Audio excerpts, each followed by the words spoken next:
right, so going back to the cost functions, we're now ready to talk about this regularization term. And to motivate why this is needed, you can think about these high dimensional problems. So image classification would have a separate attribute for every pixel in the image, and so there might be millions of those. Or these text and analytics problems where documents are represented as vectors of terms.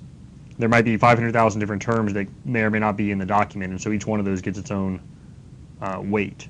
Okay, and so with all these attributes, with all these weights, with all these variables, it's likely that many of them are going to be correlated.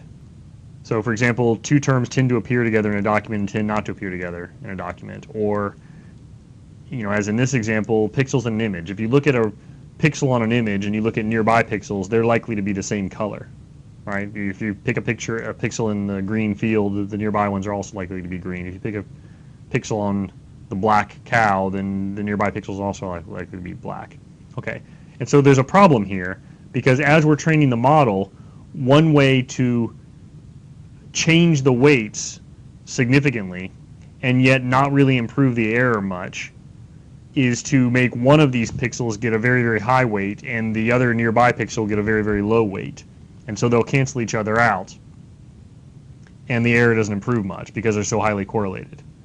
Okay, and so here in the what's going on here is the model's becoming more complex in some sense, right? It's getting very specialized to your particular problem, but you haven't actually learned anything, right? It's not going to generalize well.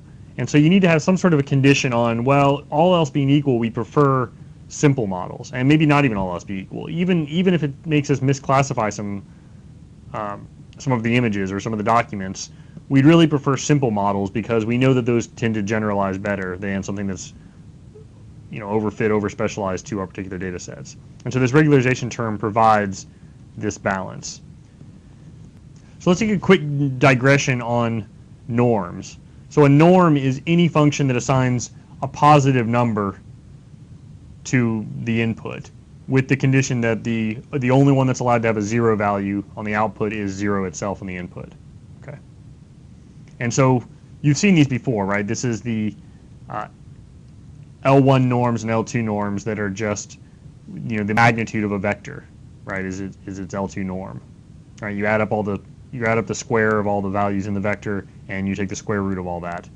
That's a norm, and that assigns a positive number because you've squared it. So L2 norm is perhaps the most common, but L1 norms are perfectly valid as well, and in fact you can generalize this to LP norm, which looks like this. The notation is these pairs of vertical lines, and it means take the sum of all the members of the set from 1 to n, raise them to a power of p, and then take the pth root of that sum. So let's put one more digression on the stack here and talk about cost functions. So we make a prediction and we have our true known values. We want to somehow compute a single number that summarizes the mistakes we've made, summarizes the amount of error. And so the simplest one that we don't tend to use might be this, right? Just subtract your value, subtract the true value from your predicted value and add those all up. Well, this is not usually what you're going to want because, if you're above the value or below the value, you might get canceled out and look really, really good. You might look like you've done a great job.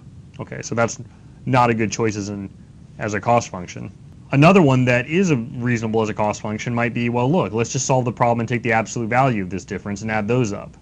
Okay, and so this is sort of asserting that, one error of 7 units in on a particular data item is just as bad as 7 errors across 7 different data items of 1 unit each. And that may or may not be true in your application. And then the error function that we've maybe seen more is to square the error. And so this is asserting that 1 error of 7 units is as bad as 49 errors of 1 unit, except for the fact that perhaps we take the square root. Now, a lot of times we don't take the square root and we just divide by n, or we even divide by 2 in some cases.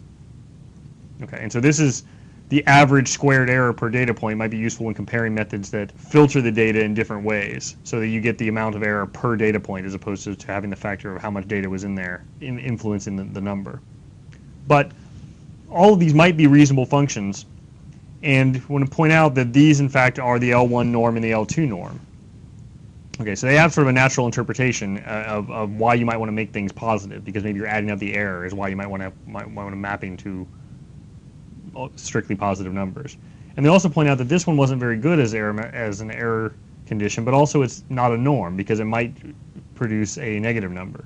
So fine. So this is why these norms come up in different contexts. Pop cost functions off the stack and go back to regularization. Well, different uses of these norms to control the complexity of the model correspond to different techniques that you'll see in the machine learning literature. And again, we're not going to go into a lot of detail here, but it's what we're doing here is we're coming up with a penalty that adds into our error the absolute value of all the parameters, say in the L1 norm case. And so this means that high values of parameters, positive or negative, will increase the cost. And so the optimization procedure will be incentivized to keep that down. And same thing with the L2 norm. It's also mapping to a positive number, and so it gives this penalty to increase the cost when these parameter values get out of whack, either too high or too low. Okay. And in some cases you'll see the squared L2 norm, which is just the L2, sum of squares without the square root.